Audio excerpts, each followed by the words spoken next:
मंत्र पाठ। ओ सहना भवतु सहनौ भुनक्तु सह वीर्यं करवावहै तेजस्विनावधीतमस्तु मा विद्विषावहै। ओम शांति शांति शांति।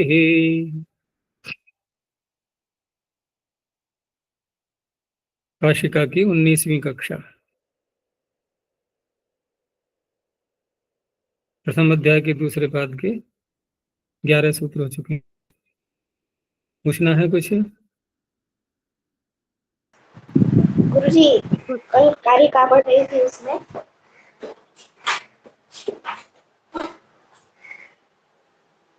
इसकी ध्वनि साफ नहीं आ रही है, कोई और बताओ, समझ में आया तो।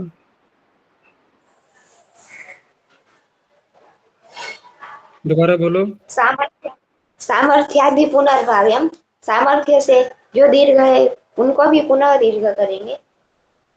रुद्रत्वम दीर्घ संशयम, पर विकार करने में नहीं बाधा आएगी। देखो दीर्घाणाम नाकृत्य। चलो बता रहा हूं मैं। तो सामर्थ्यादि पुनर्भाव्यम, तो ये जो वाक्य है ना कि पुनर्भाव्यम, कहाँ पर दीर्घ करना है? सामर्थ्य से, क्योंकि सामर्थ्यादि पुनर्भाव्यम जो है ना, सामर्थ्य बताया जा रहा है पहले। जैसे प्रश्न ये उठा था कि यदि किसी ने भोजन कर लिया है तो वो दोबारा प्रवृत्त नहीं होता है भोजन करने में, लेकिन सामर्थ्य से दोबारा भी प्रवृत्त हो सकता है। उसमें हेतु दिया कि अगर स्वादिष्ट भोजन यदि आ जाता है, या बाल भी यदि कटा लिए हैं तो अच्छा कोई कारीगर दूसरा आ जाता है, तो ये दिखाई गई सामर्थ्य। उससे पुनः प्रवृत्ति भी हो जाती है उसी विषय में। ऐसे ही यहाँ पर भी, क्योंकि ये कहा गया था ना कि जो दीर्घ पहले से हैं तो वहां पर तो दीर्घ करने की आवश्यकता ही नहीं है। तो उसके लिए यहाँ हेतु दिया कि सामर्थ्य होने पर दीर्घ फिर भी हो सकता है, और जब वह दीर्घ फिर से हो जाएगा निनिशति लुलुशति आदि में, तो वहां पर भी वह दीर्घ गुण को रोक देगा। ये पूर्व पक्षी का था ये वाक्य, सामर्थ्यादि पुनर्भाव्यम। ठीक है ना। अब इतना कहने के बाद ये जो रिदित्वम दीर्घ संश्रयम है, तो ये इससे पहले थोड़ा हमें एक भूमिका बनानी पड़ेगी कि ये तो पूर्व पक्षी ने कही दिया कि सामर्थ्यादि पुनर्भाव्यम, लेकिन जब दीर्घ हम ऋकारांत धातुओं में करेंगे, जैसे क्री को किया दीर्घ, तो क्री को दीर्घ करने के बाद वहां पर भी जैसे वो गुण को रोक रहा है, जैसे चिचिशति में या लुलुशति आदि में दीर्घ करके गुण को रोकने लगा, तो ऐसे ही वह दीर्घ किया हुआ जो री को दीर्घ किया है, तो वह दीर्घ वहां गुण के साथ साथ एकार को भी रोकने लगेगा, एकार भी नहीं होने देगा रीत धातु से। जी। तो वहां ये उत्तर दिया पूर्व पक्षी ने कि वहां तो रीकार को इत्व करना, ये तो नहीं, रीकार को दीर्घ करना ये तो इत्व में कारण बन रहा है, वो तो सहायता कर रहा है उसकी। री दित्वम, रीकार के स्थान पर इकार करना, ये तो दीर्घ का संश्रय है, दीर्घ का हेतु है ये। तो जब किसी का कोई हेतु बन रहा होता है, उसमें सहायता कर रहा है, तो वो रोकने वाली बात तो वहां है ही नहीं। अर्थात रीकार को इत्व हो जाएगा, लेकिन गुण को जी। रोकेगा, गुण को रोकेगा, ये तात्पर्य है। यानी इकार को नहीं रोकेगा। रीतित्वम दीर्घ संशयम, यहां तक ये था। ठीक है ना। यहां तक ये बात, अब ये पूर्व पक्षी की ही स्थिर है अभी तक, यहां तक इतने वाक्य तक रीतित्वम दीर्घ संशयम। इतना स्पष्ट हुआ। अब जो जी अगली गुरुजी, पंक्ति हो गए। दीर्घाणाम ना करते दीर्घे, ये संकेत दिया जा रहा है कि लुलुशति चिचिशति में भी कह सकते हैं, और जो दीर्घ रीकार है त्रि धातु में त्रिप्लवन संतरणयोः, क्योंकि जैसे वहां प्रश्न उठाया था कि चिचिशति तुष्टुशति में तो आप दीर्घ कर सकते हो क्योंकि वहां ह्रस्व है पहले से, तो वहां ये कहा था कि लुलुशति निनिशति में फिर वहां तो दीर्घ पहले से, वहां नहीं करेंगे तो कहा कि सामर्थ्य से फिर हो जाएगा। वो बात यहाँ भी तो आएगी अब कि चिकीर्षति में क्री ह्रस्व है और दीर्घ कर लिया, वह दीर्घ इकार का निमित्त हो गया, कोई बाधा नहीं आई, लेकिन गुण को तो रोकता रहेगा। लेकिन त्रि में तो दीर्घ पहले से है त्रिकार, वहां तो दीर्घ नहीं करेंगे, दीर्घ नहीं करेंगे तो वह तो गुण को भी रोकेगा और इकार को भी रोकेगा त्रि में। तो अब यहां पर भी वही कहा पूर्व पक्षी ने कि दीर्घाणाम ना कृते दीर्घ, जैसे लुलुशति में आदि में दीर्घ होने पर भी दीर्घ किया गया था सामर्थ्य से, तो यहां पर भी सामर्थ्य से त्रि को भी पुनः दीर्घ कर लेंगे। अब जब पुनः दीर्घ किया गया तो ये पुनः किया हुआ दीर्घ ये इकार का निमित्त बन जाएगा, इकार का निमित्त बन जाएगा तो इकार तो रोका नहीं लेकिन गुण को रोकता रहेगा ये। तो इस तरह से आपका ये जो योग विभाग करना है ये निरर्थक रहा। तब अंतिम दिया है प्रयोजन जीव, इसका जीव सती का अणिलोपस्तु प्रयोजनम। अब वह प्रयोजन ऐसे नहीं एकदम वाक्य का अर्थ करके तुरंत समझ में आ जाएगा, वहां दिखाना यह है कि उसको सावकाश दिखा रहे हैं सूत्र को। किसको? अज्जनगमं सूत्र, दीर्घ वाले सूत्र को, दीर्घ वाले सूत्र को सावकाश दिखाया जा रहा है इस रूप में कि गुण किसी और से रोका जाएगा इको झल से, और यह दीर्घ वहां पर इस पर कोई आपत्ति नहीं आने वाली है, और कोई आपत्ति नहीं आने वाली है तो उस अवस्था में ज्ञपी स यहां पर ये णी के लोप को भी नहीं रोकेगा, क्योंकि अगर उस पर कोई आपत्ति आएगी, गुण को भी रोकना पड़ रहा है उसको, तो उस अवस्था में जैसे गुण को रोकेगा, गुण को बांधेगा, वैसे ही फिर ऋणी लोप को भी बांधेगा ज्ञपी स में। जैसे पीछे दिखाया था ना कि अगर गुण को बांधेगा तो ऋकार के हेतु को भी बांधेगा। अब ऋकार के हेतु को तो इन्होंने सिद्ध कर लिया क्योंकि वो निमित्त है उसका, लेकिन क्या हम वहां ऋणी लोप में भी ऐसा कह सकते हैं कि दीर्घ करना ऋणी लोप का निमित्त है? नहीं, ऋणी लोप तो वैसे ही हो जाना है। अब वहां पर ऋणी के लोप को रोकने लगेगा ये, ठीक है ना। अब इसको दिखा दिया इन्होंने सावकाश यहाँ पर इन स्थलों में, क्योंकि गुण को रोका है को झलने कित करके। अब ये सावकाश होने के कारण से अब तुल्य बल हो गया, अर्थात ऋणी का लोप कारणा हरणा में सावकाश है, और इकार को दीर्घ करना ये कहाँ सावकाश है? चिचिशति आदि में। अब ज्ञपी स यहाँ दोनों प्राप्त हो रहे हैं, तो दोनों प्राप्त हो रहे हैं, तुल्य बल हो चुका है। अब पर होने से ऋणी लोप हो जाएगा। हो गया स्पष्ट? जी गुरुजी स्पष्ट है। प्रयोजन और अनुदित सवर्ण से क्या प्रत्यय हमें भेद का गुणा मानेंगे, तो जैसे अ कहा तो कितने अकार आएंगे? अनुदित सवर्ण से प्रत्यय में भेद का गुण पक्ष को नहीं लिया गया है, क्योंकि जब दोनों पक्ष हैं तो शब्द सिद्ध करने के लिए, कार्य सिद्ध करने के लिए जिस पक्ष से हमारा कार्य सिद्ध हो रहा है उस पक्ष का ग्रहण करेंगे, तो वहां पर गुणों को अभेदक माना जाएगा। अनुदित सवर्ण से चा प्रत्यय सूत्र में, ये कल भी बताया था मैंने, और वह 18 प्रकार के या 12 प्रकार के जो ए ओ आदि हैं उनका ग्रहण कराएगा, ठीक है ना। अनुदित सवर्ण से प्रत्यय में भेदक गुण नहीं माने जाएंगे। जब ये कहा जाता है ना कि गुण भेदक होते हैं अभेदक होते हैं, दोनों बातें जब कही जाती हैं तो एक ही स्थल पर दोनों बातें नहीं घटाते हैं। जैसे एक परिभाषा है कि वो जो अनुवृत्ति लाते हैं ना समास में से, तो एक देश की अनुवृत्ति नहीं लाते, एक योग निर्दिष्टानाम सहवा प्रवृत्ति सहवा निर्दिष्टानाम सहवा प्रवृत्ति ही सहवा निवृत्ति ही। लेकिन फिर क्या कहा गया? कि ऐसा होता भी है कि एक देश की भी एक देशमपि अनुवर्तते एक देश भी आ जाता है। अब क्या इन दोनों नियमों को एक ही स्थल पर घटाएंगे? नहीं। एक स्थल पर एक ही बात तो घटेगी। तो ऐसे ही यहाँ पर भेद का गुण, अभेद का गुण।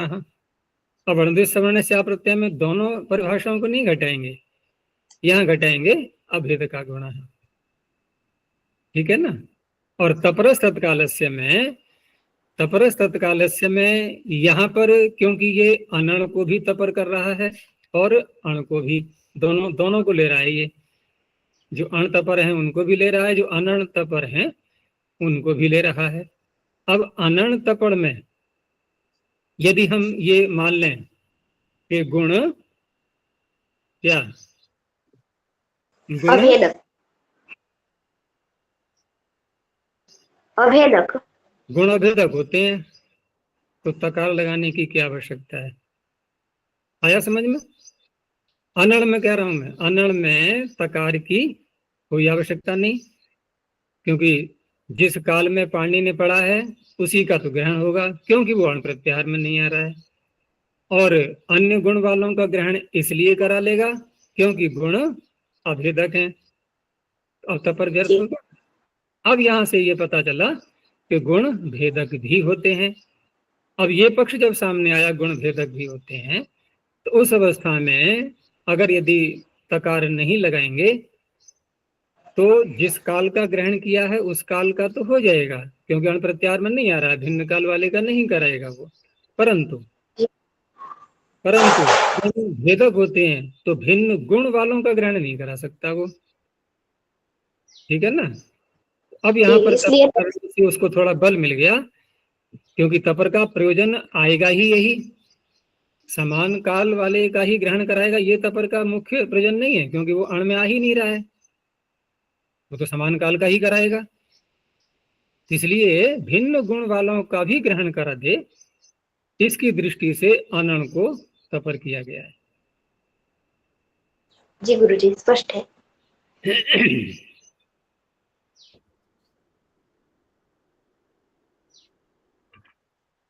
चलो आगे देखते हैं। तो सूत्र हो गए थे लिंग सिचावात्मने पदेशु, यहां तक हमने देखा था।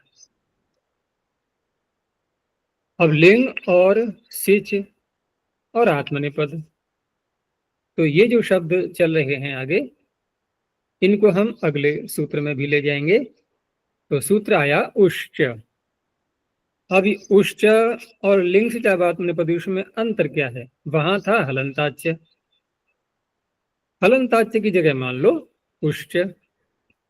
वहां पर एक के समीप जो हल तदंत धातु ली गई थी, यहाँ ली गई है रेकारांत। तो बस इतना ही अंतर है, बाकी सब ज्यों का त्यों है।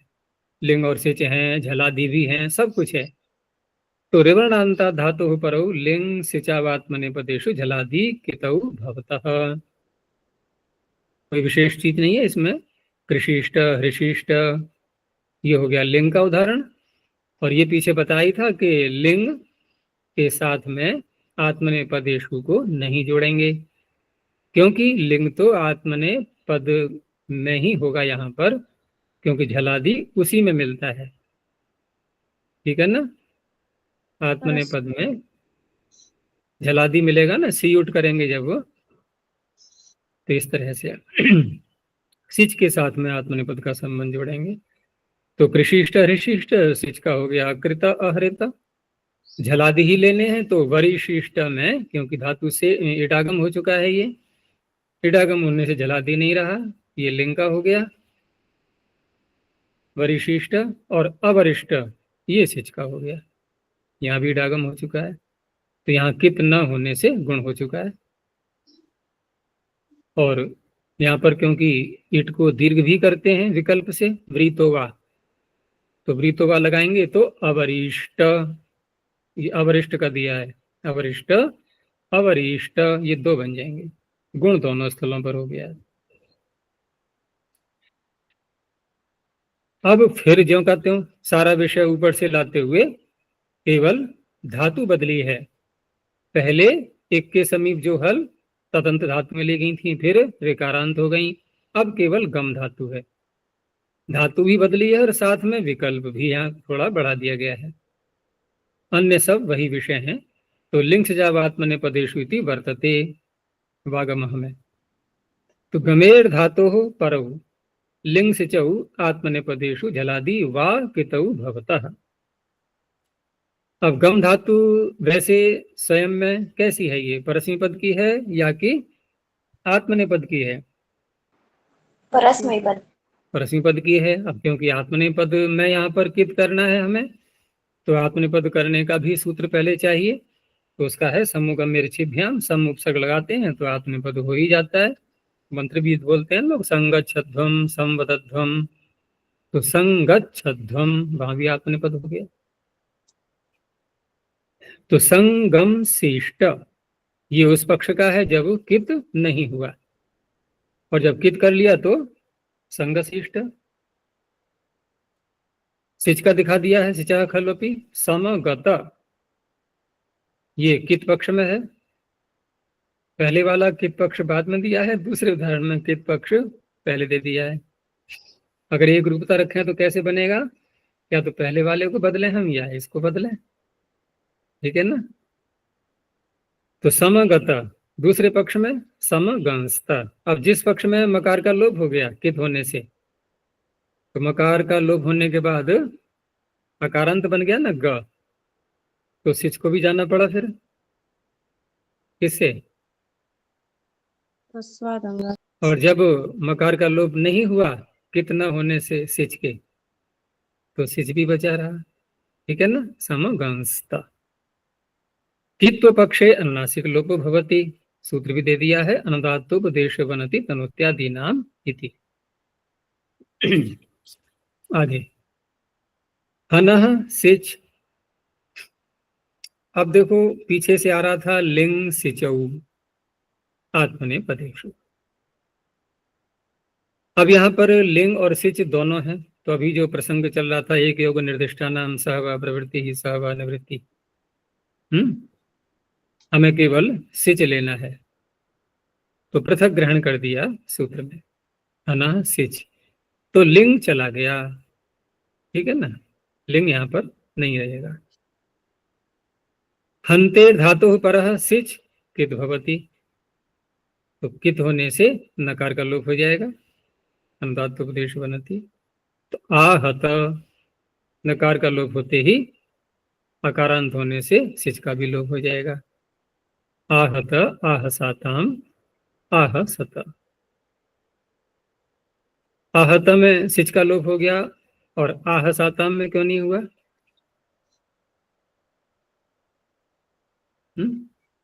झल परे, झल परे होने पर होता है ना, ऊपर सूत्र है ना झलो झली, रस्वा दंगात के ऊपर। अब ये आताम है, ये झलादी नहीं है। सिचह कित्वाद अनुनासिक लोपः। अब स्वयं बता रहे हैं कि सिज ग्रहणम लिंग निवृत्त्यर्थम, क्योंकि दोनों की निवृत्ति आ रही थी पीछे से लिंग को हटाने के लिए, और उत्तरत्र अनुवृत्तिर माभूत। अब यहाँ एक प्रश्न ये उठ रहा था कि आप दोनों को आने देते ना, आप दोनों को आने दो, लिंग को भी आने दो, सिच को भी आने दो, ठीक है ना। लिंग को भी आने दो, सिच को भी आने दो। अब होगा क्या कि लिंग जब लाएंगे तो वहां पर हन धातु रहेगी ही नहीं, क्यों नहीं रहेगी, हनो बदलेगी, वहां तो नित्य ही वध आदेश हो जाता है। तो फिर लिंग की अनुवृत्ति आने पर भी वो यहाँ पर संगत नहीं हो पाएगा, तो वो उदाहरण बनेगा ही नहीं, सिच का ही बनेगा। आप आने दो लिंग की अनुवृत्ति, कोई अंतर नहीं पड़ता है। तो उत्तर फिर क्या होगा इसका, उत्तर ये होगा कि यहाँ पर यदि हम लिंग सिचौ पूरा लाते रहेंगे तो ये लिंग सिचौ फिर आगे भी तो जाएगा, आगे भी तो जाएगा, नहीं जाएगा यमोगंधने में, ठीक है ना। और वहां पर इसकी अनुवृत्ति हमें ले नहीं जानी है, ठीक है ना। तो उसके लिए प्रयास पहले ही कर दिया, प्रयास पहले ही कर दिया, क्योंकि ये कार्य हमें आगे भी करना पड़ता। तो अब सामने वाला ये कहेगा, क्योंकि वो भी चैन थोड़ी बैठता है, प्रश्न करने वाला भी वही कहेगा कि ठीक है आगे ही करते, फिर यहाँ क्यों किया, प्रश्न बनेगा नहीं बनेगा, ये बताओ। जब आपको यहां पर लिंग लाने पर भी कोई आपत्ति नहीं है तो आने दो, आपका तो यही कहना है, चलो हमने मान लिया। अब आप ये कह रहे हैं कि उत्तरत्र अनुवृत्तिर माभूत, तो उत्तरत्र ही कह देते ये सिच। आधाना सिच के आगे सूत्र आ रहा है यमो गंधने, ये सिच का ग्रहण वहीं कर देते ना, तो ये हमें इतनी बातें क्यों सुननी पड़ती फिर, ये है ना। तो क्या उत्तर हो सकता है इसका, कि अगर उत्तरत्र उत्तर सूत्र में सिच का ग्रहण करते और यहाँ लिंग और सिच दोनों लाते, तो हमें चिंतन करना पड़ता ना कि ये लिंग का उदाहरण तो यहाँ दिया नहीं इन्होंने, ये क्या हुआ है। तब पीछे को हटे, सोचा, हन के रूप देखे, लिंग लकार देखा तो कहाँ हनुवध लिंगी से बधादेश हो चुका है। तब समझ में आया कि अच्छा इसलिए यहाँ पर लिंग का उदाहरण नहीं दिया है। इन सारी बातों में समय खराब होता कि नहीं। तो सरलता के लिए उन्होंने यहीं पर सिच ग्रहण कर दिया कि अब आपको अधिक परिश्रम माथापच्ची करने की आवश्यकता नहीं है, सिच का ही उदाहरण देखो, केवल लिंग का देखो ही मत, और इसी सिच को आगे ले जाओ, आगे तो करना ही था। तो ये है उत्तरत्र अनुवृत्तिर माभूत आत्मनेपद ग्रहणम उत्तरार्थम अनुवर्तते। अब रही बात के आत्मनेपदेशु, इसका क्या करें, क्या इसकी भी अनुवृत्ति यहां लाएं?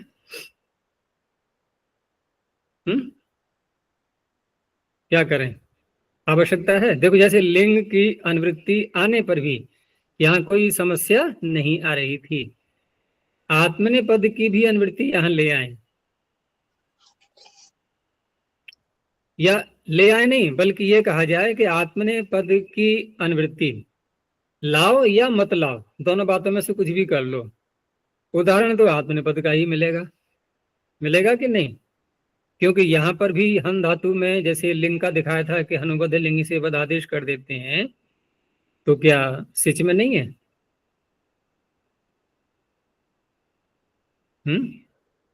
हनुबद्ध लिंगी के आगे सूत्र क्या है?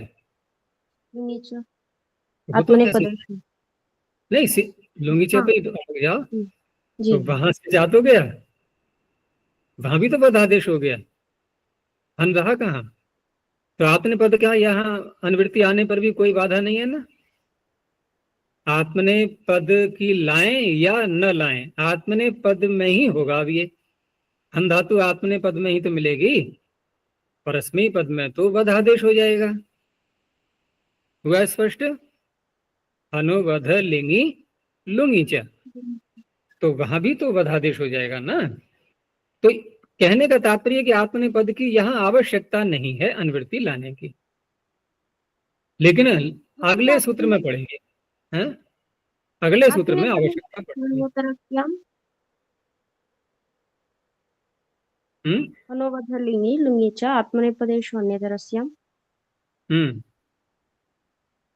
नहीं, वहां एक चीज और भी तो है ना कि हाँ ठीक है, आत्मने पद में विकल्प किया गया है, और अगली जो धातु आ रही है यमोगंधने, तो वहां पर इडागम भी होता है विकल्प से, यम रम नमाताम सच, सग और इडागम होते हैं ना वहां पर। जी। यम रम नमाताम सक्च, तो वहां झलादि सिच मिलेगा नहीं, झलादि सिच वहां नहीं मिलेगा, लेकिन उपयमन अर्थ में, उपयमन अर्थ में नित्य आत्मनिपद हो जाता है, तो वहां तो खैर पड़ेगी आवश्यकता, वहां तो आवश्यकता होनी ही है, और वहां आवश्यकता होनी है तो वहां के लिए तो आत्मनिपद ले ही जाएंगे। आत्मनिपद ग्रहणम उत्तरार्थम अनुवर्तते, यहाँ जो लिखा है ना उन्होंने आगे पंक्ति में कि एहतु परस्मै पदे अंतेर वध भावस्य नित्यत्वात्, तो आत्मने पद में विकल्प है ना, आत्मने पद में, जैसे यहाँ पर आत्मने पद की अनुवृत्ति लाएं या न लाएं, फिर विचार करके देखो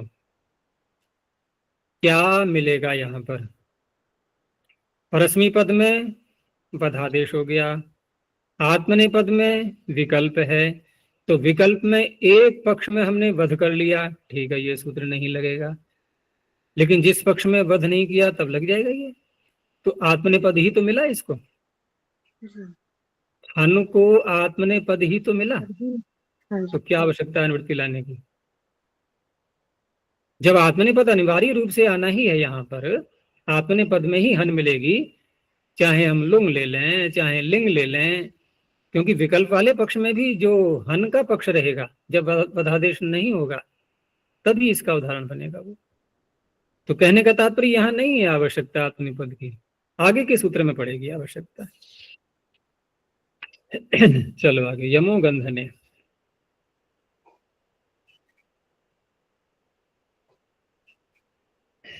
सिच आत्मनिपदेशु इति वर्तते, स्पष्ट कर दिया है। पीछे ये बात स्पष्ट हो ही गई थी कि सिच आगे ले जाना है और आत्मनिपद भी आगे के लिए था। तो यमेर धातोर गंधने वर्तमानात् परः सिच प्रत्ययः किद भवति आत्मनिपदेशु परतः।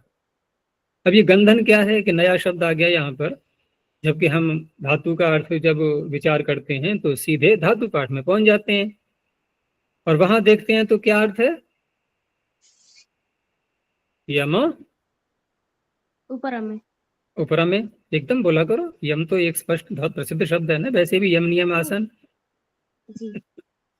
तो यम उपरा में, आप कह रहे हो गंधन, ये क्या? तो काफी बताते हैं।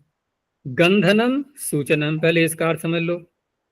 गंधन का अर्थ ये नहीं है कि गंध पहुंचाना, वैसे गंध में भी क्या होता है?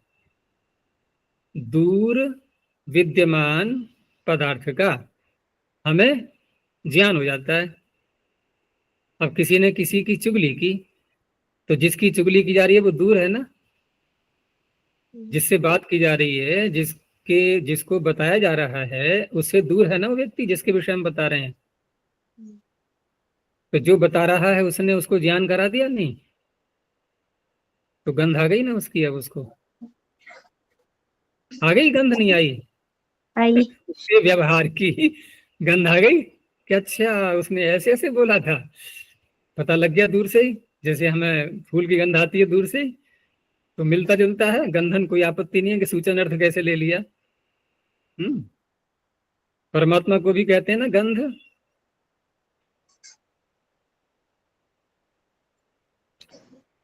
त्र्यंबकम यजामहे, सुगंधि।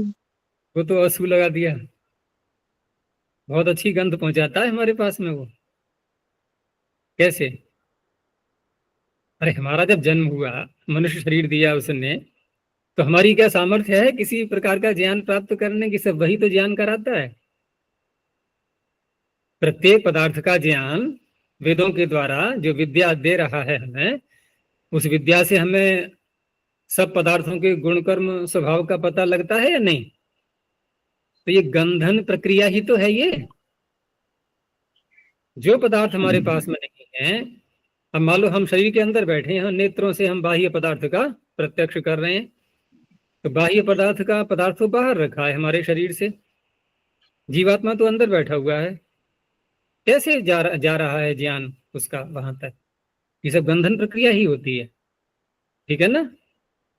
तो सुगंधिम, सुगंधी है वो, तो उसी का विशेषण है ना वो। त्र्यंबकम सुगंधिम, देखो द्वितीया के हैं सब, पुष्टिवर्धनम, उर्वारुकम, ये सब उसी के विशेषण है। तो गंधनम सूचनम ये हो गया। और उसको खोला, अगर नहीं समझ में आया तो ये सूचन क्या है, क्योंकि सूचना भी दो प्रकार की होती है। एक यथार्थ जैसा है वैसा सूचना दे दी दूसरे को, एक थोड़ा घुमा फिरा के होता है। कैसे होता है यहाँ की कहते हैं ऐसे नहीं। सूचन का तात्पर्य है यहाँ पर परेण प्रच्छाद्य मानस्य अवध्यस्य। अवध्य का तात्पर्य जो कहने योग्य नहीं है, जो प्रच्छाद्य है, किसी का कोई विषय जो प्रच्छाद्य है, कहने योग्य नहीं है, उसका परेण माने दूसरे के द्वारा आविष्करणम, उसको प्रकट करना, खोलना। इसी को हम उर्दू में कह देते हैं चुगली। हिंदी में उर्दू में प्रयोग शब्द आता है ना चुगली करना। चलो ये तो अर्थ समझ में आ गया। कहा कि अर्थ आपने ले कहां से लिया? वहां तो ये ऊपर में अर्थ है। तो अनेक अर्थत्वाद धातु नाम यमिस तत्र वर्तते। तत्र से तात्पर्य इस अर्थ में, गंधन अर्थ में। गंधन अर्थ में यम धातु विद्यमान है। क्यों? धातु नाम अनेक अर्थत्वाद, धातुओं के अनेक अर्थ वाला होने से। अनेके अर्थाह यस्य, गौरी समास करके। उदायत, उदायसाताम, उदायसत उदाहरण हो गए। सूचितवान इत्यर्थ है, इसका अर्थ क्या होगा कि जो अवध्य प्रच्छाद्यमान है उसका किसी ने आविष्करण किया है। सिचः कित्वादनुनासिक लोपः आंगो यह मना इति आत्मनेपदम। आचार्य जी अवध्य है तो कैसे पता चलता है? जो बोल रहा है ना उसको भी पता है, और उसको ये भी पता है कि जिसको मैं बताऊंगा उसके बताने योग्य नहीं है। जैसे किसी ने किसी की बुराई की है, अब बुराई वास्तविक भी हो सकती है, नकली भी हो सकती है, ठीक है ना। दूसरे को नीचा दिखाना किसी की दृष्टि में, तो कोई व्यक्ति किसी की बुराई करे पड़ा। अब उसने क्या किया कि अच्छा उसके विषय में ऐसी धारणा है इसकी, मैं बताऊंगा अब उसको। अगर उसको बताना होता तो वह व्यक्ति उसी से ना कहता उसकी बुराई, फिर जिसके अंदर दोष दिखाई दे रहा है उसी से कहना चाहिए था ना। उससे ना करके दूसरे से कह रहा है, उसमें कई प्रश्न हो सकते हैं, क्या पता परस्पर उनका संघर्ष करवाना चाह रहा है वो, कि उसने तेरे विषय में ऐसे ऐसे कहा था। क्या पता कहा या नहीं कहा, जो कुछ भी है, कि अच्छा अभी जाता हूँ, अभी उससे निपटता हूँ मैं। वहां पहुंचा कि तूने ऐसे कहा था, कि नहीं मुझे उसने बताया है अभी। तो इस तरह से ये प्रच्छाद्यमान विषय ही तो था, अवध्य था, ऐसे नहीं करना। क्योंकि सामाजिक व्यवहार में हम समाज में सामाजिक प्राणी हैं, तो समाज तभी उन्नत होता है जब सब मिल करके चलते हैं, संगच्छध्वम संबद्धत्वम। यहाँ क्या हो रहा है, यहाँ तो विघटन की स्थिति आ रही है। तो समाज का विघटन कराने के लिए कोई शब्द कहीं बोले जा रहे हैं तो ये अवध्य ही है। सामाजिक व्यवहार की दृष्टि से इनको कहा जाएगा अवध्य। इसलिए चुगली नहीं करनी चाहिए। चुगली से तात्पर्य यहाँ पर, अगर किसी का दोष कहीं दिखाई दे रहा है तो या तो हम उसके माता पिता से कहें, उसके आचार्य से कहें, जो उसके गार्जियन हैं उनको बताएं, जो कि उसके दोष को दूर करने में समर्थ हैं, और बता रहे हैं हम उसको कि जो कि और संघर्ष करेगा, लड़ेगा जा करके। तो ऐसे लोगों से नहीं करना है। या हम स्वयं समर्थ हैं तो सीधे उसके दोष को बताएं और दूर करने का प्रयास करें, ये एक अलग चीज हो गई, इसको चुगली नहीं कहा जाएगा।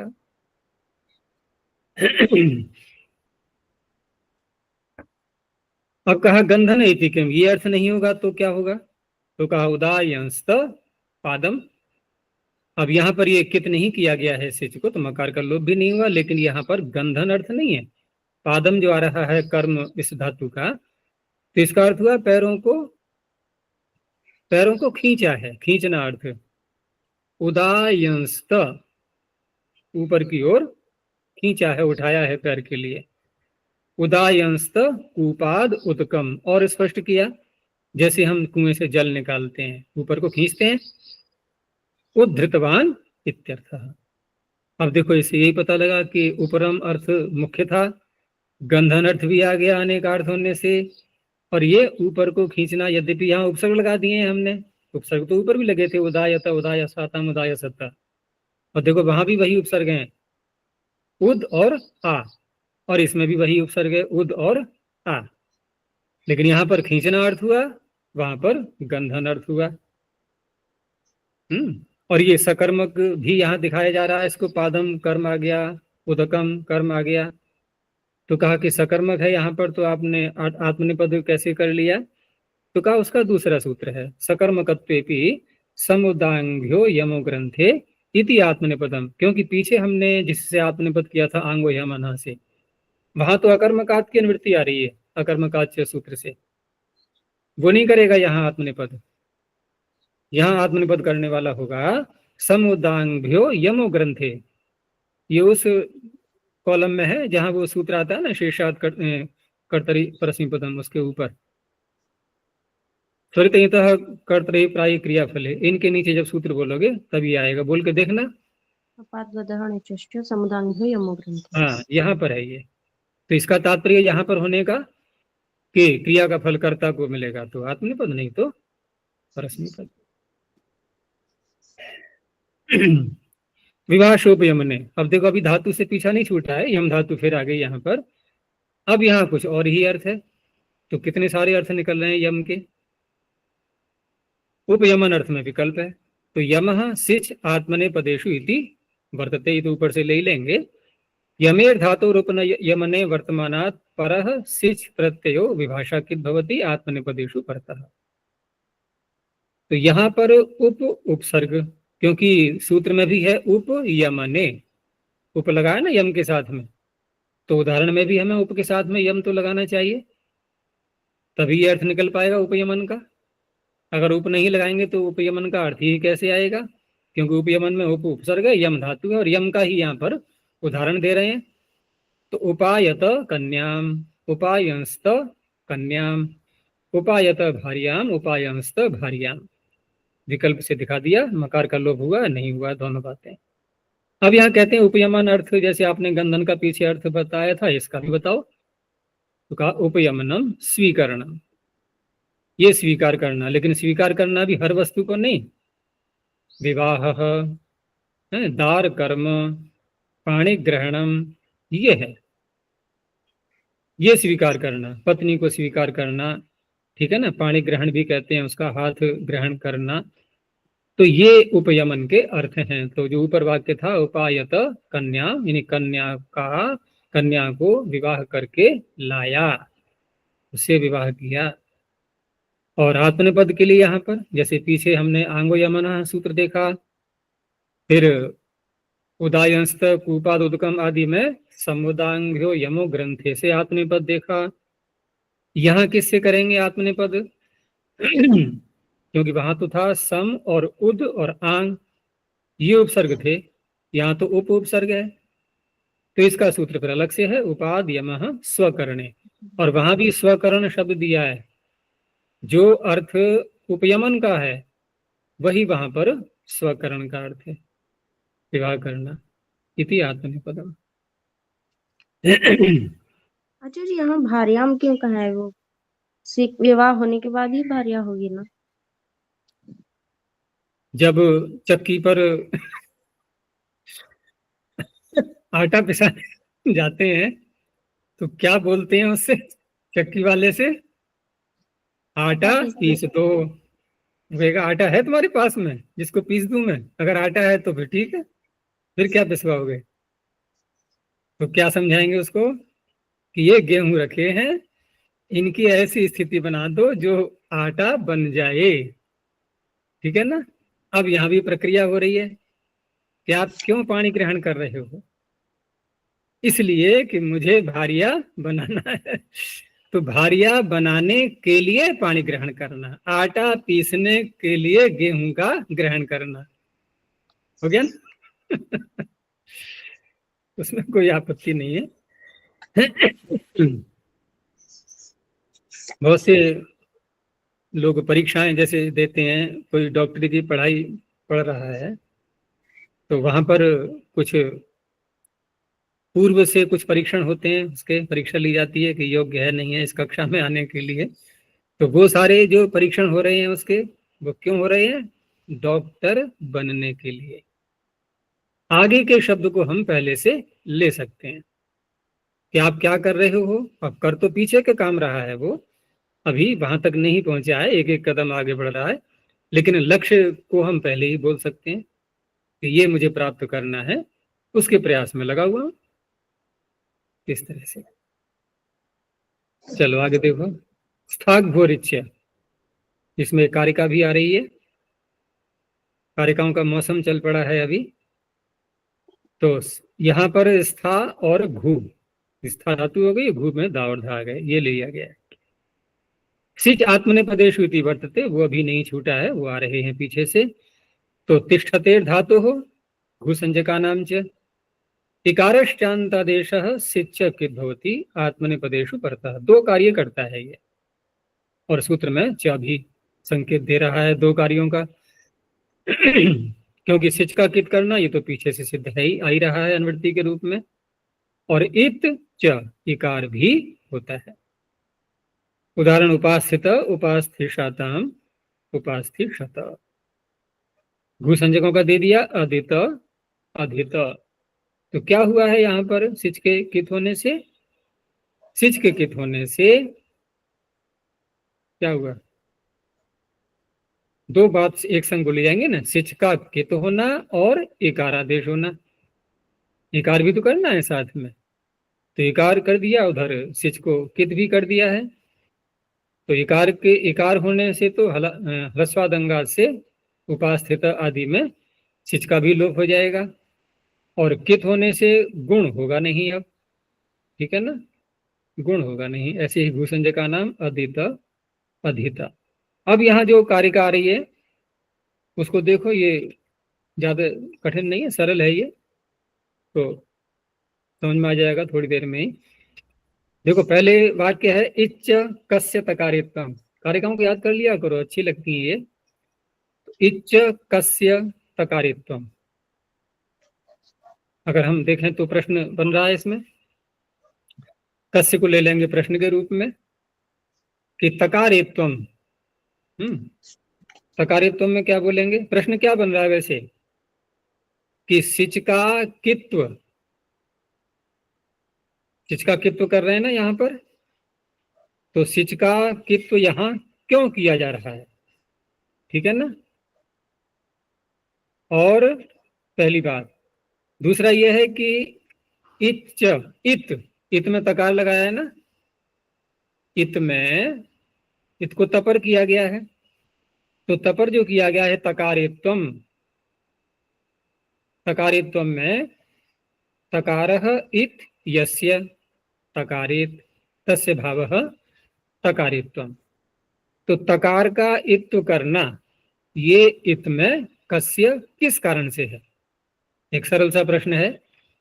तो यदि हम तकार को इत न करें तो अणुदित सवर्ण से चा प्रत्यय से ये दीर्घ ईकार को भी ले लेगा, यही तो आएगा उत्तर, क्योंकि अण प्रत्याहार में आ चुका है। तो इसलिए उत्तर देने वाला भी सरलता से उसने उत्तर दे दिया कि दीर्घो माभूत, क्योंकि स्था धातु या घू संज्ञकों में ले लो दा और धा, ये कैसी हैं, आ है इनमें दीर्घ आकार, तो दीर्घ आकार को एकार करेंगे, तपर है नहीं वो, तो दीर्घ ईकार ही तो होगा,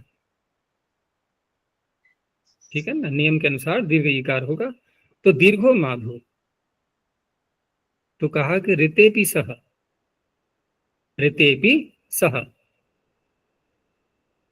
अर्थात ये जो दीर्घ है आपका कि दीर्घ न हो जाए, तो वो दीर्घ तो बिना उसके भी हो सकता है।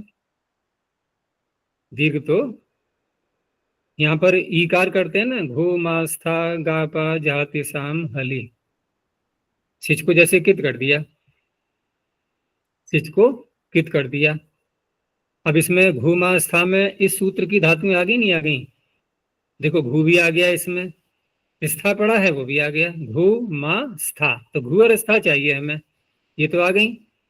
तो जब ये आ गई तो यहाँ पर अगर दीर्घ ईकार ही करना होता पाणिनि को, तो दीर्घ ईकार तो इसी से सिद्ध हो जाएगा। आप तकार न पढ़ के ये जो आशंका उठा रहे हो कि दीर्घ ईकार की प्राप्ति होने लगेगी, तो वो दीर्घ ईकार तो ये सूत्र भी कर सकता था सिच को कित करने से, ठीक है ना, फिर तो आपको आवश्यकता ही नहीं थी। तो ऋते पिसह, ऋते माने बिना, बिना भी आपके यानी आपके तपर बिना किए भी, है ना, तपर करो, करें या न करें, यहाँ तो बात ये हो रही कि तपर आपने क्यों किया है, तपर आप नहीं करेंगे तब भी यहाँ पर घुमास्था गापा जहाति सामहली दीर्घ ईकार तो इसी से हो जाना है, अगर दीर्घ की आपको आपत्ति दिखाई दे रही है तो कल चलो ठीक है, मान चलिए लिया तपर, हमने। तपर नहीं करेंगे तो फिर एकार भाव्यमान हो जाएगा, भाव्यमान हो जाएगा तो वो अभी विषय स्थानांतर नहीं है, समा अभी है। अभी अभी मत उठाओ उसको, अभी रहने दो उसको, क्योंकि वहां भी दो दो परिभाषाएं हैं, वहां भी दो दो परिभाषाएं हैं। क्योंकि अगर हम ये माने कि भाव्य माने न सवर्णा नाम ग्रहणम न भवती, तो अदसो शेर दादू दो महासूत्र को घटा के देख लो। अब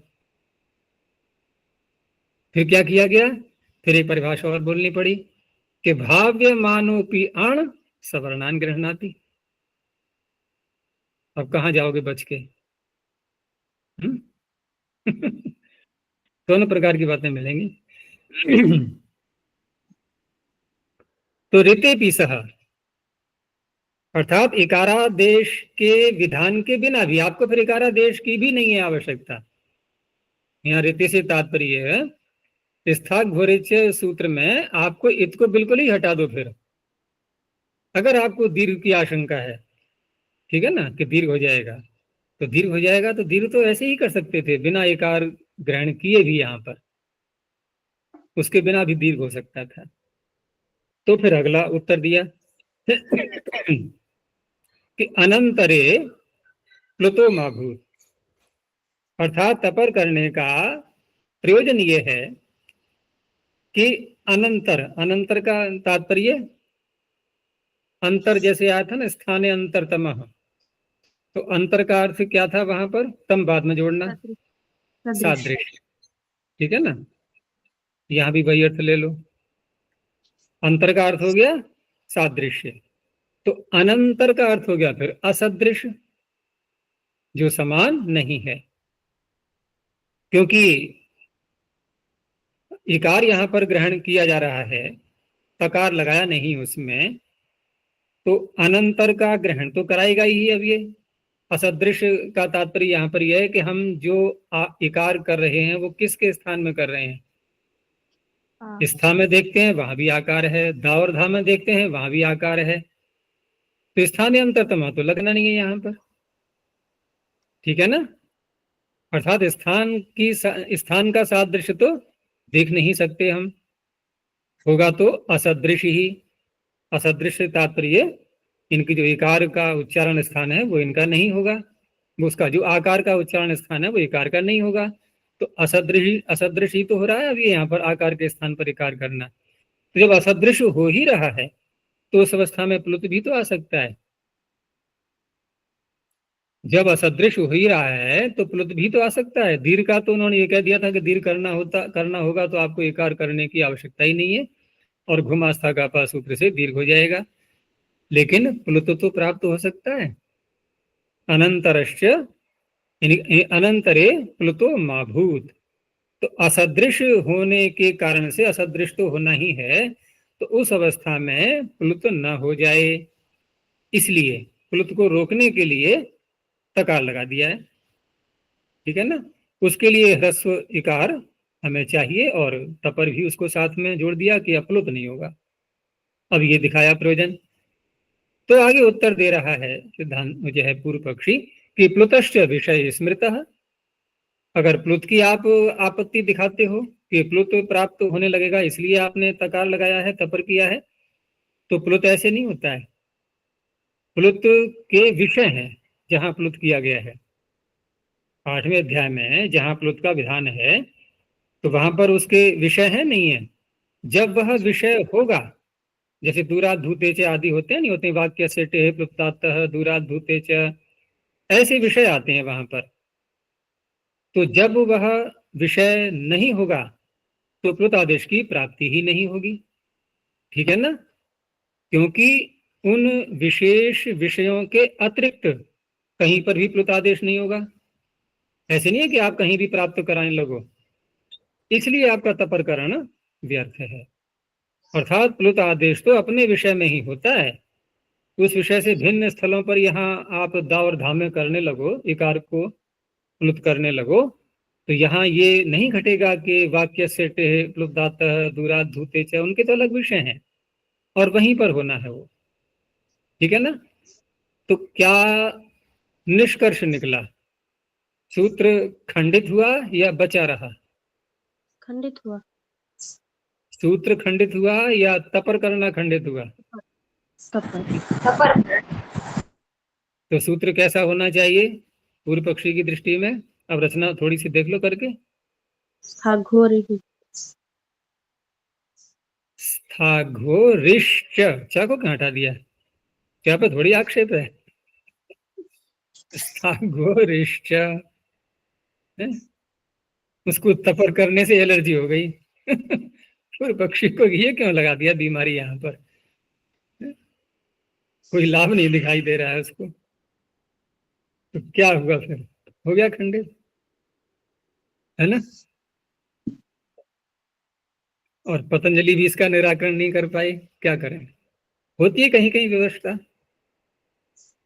पतंजलि ने वैसे पूरा प्रयास किया है अपना समाधान करने का, और यहाँ तक इतनी प्रशंसा की आधी आधी मात्रा पर भी पाणिनि की प्रशंसा की गई है, तो एक भी वर्ण उनका निरर्थक नहीं है, ऐसा अनेकों बार बोला गया है। लेकिन यहाँ तो ये तकार करना निरर्थक हो गया ना। तो होता है कहीं कहीं ऐसा। तो यही कारिका है यहाँ पर कि च कस्य तकारित्वम दीर्घो मा भूतृतेपि सह अनंतरे प्लुतो मा भूत प्लुतश्च विषय स्मृतः। तो इस तरह से तकार यहाँ खंडित हो चुका है, तपर करना। तो फिर आचार्य तपर का कोई और प्रयोजन होगा? अब और प्रयोजन तुम लोग विचार करना तो उसमें अगले कभी इनका संपादन हुआ ग्रंथों का तो टिप्पणी में डाल देना उसको। ठीक है।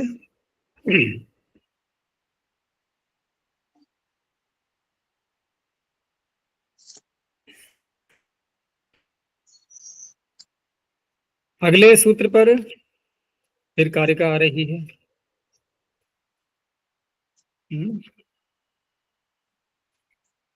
ले लें उसको भी।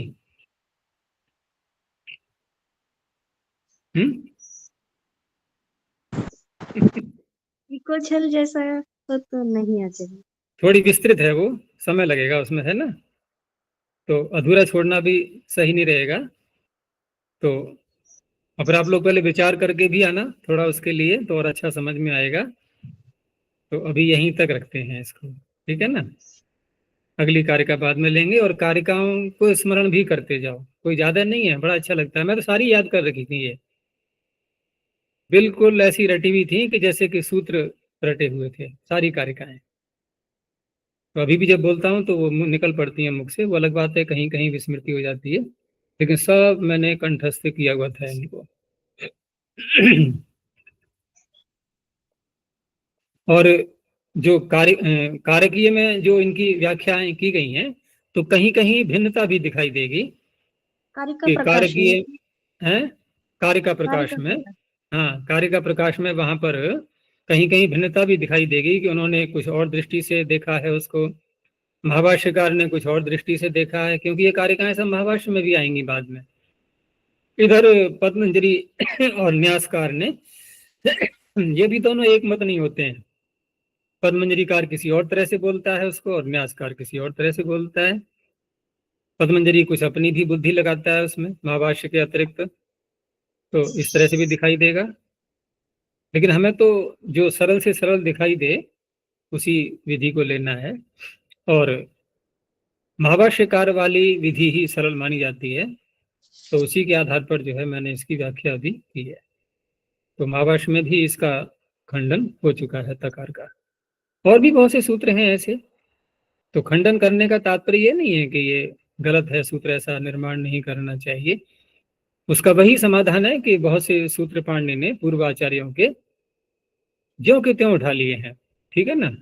क्योंकि व्याकरण कोई नया थोड़ी है पाणिनि का। भाई पाणिनि ने भी तो किसी से व्याकरण पढ़ के ही तो, किसी आचार्य का व्याकरण पढ़ के ही तो अपना व्याकरण बनाया।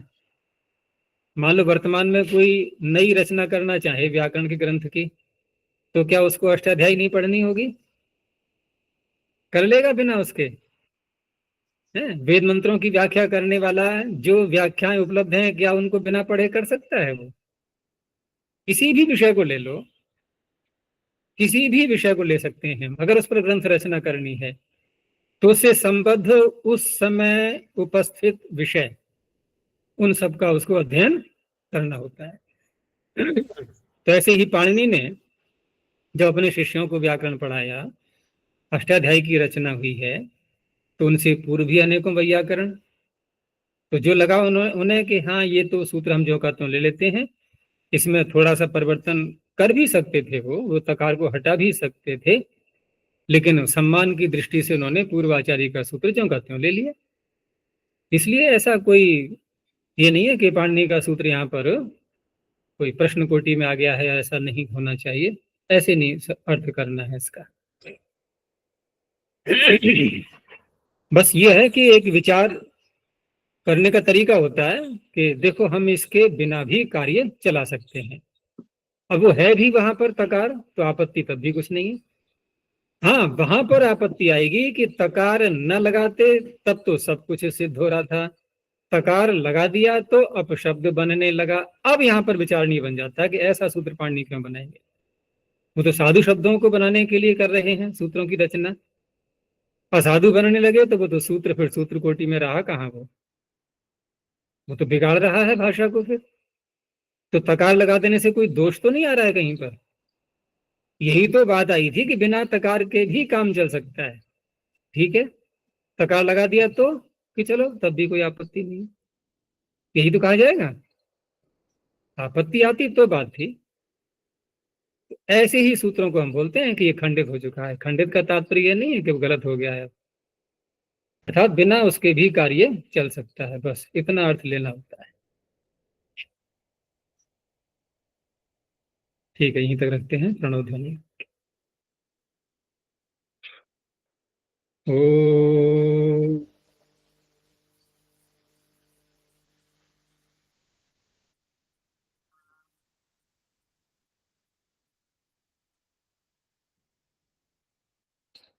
ओ